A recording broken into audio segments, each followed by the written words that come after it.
Assalamualaikum guys. Now we will learn a basic rule of English and make sentences with it. Okay, let's start. আমরা একটা structure দেখতে পাচ্ছি subject plus don't plus no plus how to plus view one. এটা দিয়ে আমরা বাক্য make করার try করব। ওকে, সেন্টেন্স মেক করা ট্রাই করব। এর আগে একটু বলি ক্লাসটা কাদের জন্য। ক্লাসটা হচ্ছে বাচ্চাদের জন্য, যেসব বাচ্চারা 10-12 বছর পরেও দুটা বাক্য লিখতে পারো না, তারপরে হচ্ছে দুটো বাক্য বলতে পারো না, নিজের থেকে সব মুখস্থ করতে হয়, তাদের জন্য অ্যাকচুয়ালি ক্লাসটা একেবারে বেসিক, যারা একেবারে বেসিক বিগিনার। হ্যাঁ, এছাড়া যারা আপনারা বিদেশে থাকেন কিন্তু ইংরেজিতে খুব বেশি প্রবলেম হয়, তারাও দেখতে পারেন। আচ্ছা, যাই হোক, আমরা শুরু করি। এই স্ট্রাকচারটা দিয়ে বাক্যগুলো কেমন হবে সেটা একটু বলি।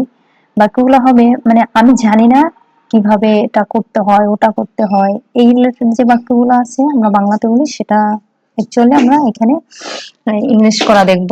আচ্ছা, আমরা বাংলা বাক্যটা দেখি। আমি জানি না কিভাবে এটি বানাতে হয়। সো তো এটা কি হবে?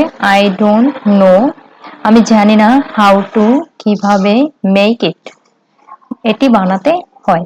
ওকে, তাহলে এখন যদি আমি বলতে চাই আমি জানি না কিভাবে বই পড়তে হয়, তখন কি হবে? I don't know how to read books. আচ্ছা, আমি জানি না কিভাবে রান্না করতে হয়, তখন কি হবে? I don't know how to cook. আমি জানি না কিভাবে ঘুমাতে হয়, তখন কি হবে? I don't know how to sleep.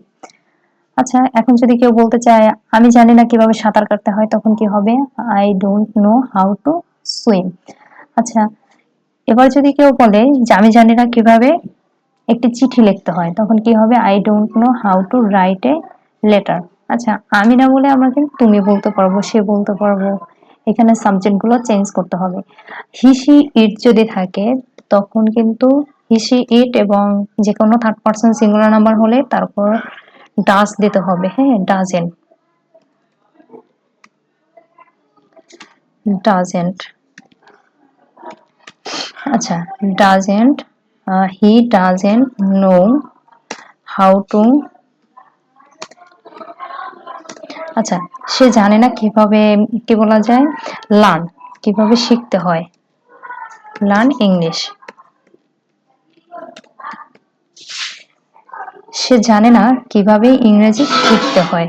ওকে, তো এইভাবে he doesn't know how to learn English, তখন কিন্তু ডাজেন্ট হবে। হি সি ইট আর কি যে কোনো থার্ড পারসন সিঙ্গুলার নাম্বার হলে ভার্বের সাথে, ভার্বের সাথে মানে এখানে ডাজ হবে, তখন ডোন্টের জায়গায় ডাজ হবে, এটা মনে রাখতে হবে। তো আমাদের কাজ হচ্ছে কি, একটা সেন্টেন্স লেখা, তারপর হচ্ছে ভার্বের নিচে আন্ডারলাইন করা আর সাবজেক্টের নিচে আন্ডারলাইন করা। এক একটা সাবজেক্ট চেঞ্জ করব আর প্র্যাকটিস করব, আর ভার্ব চেঞ্জ করব আর প্র্যাকটিস করব।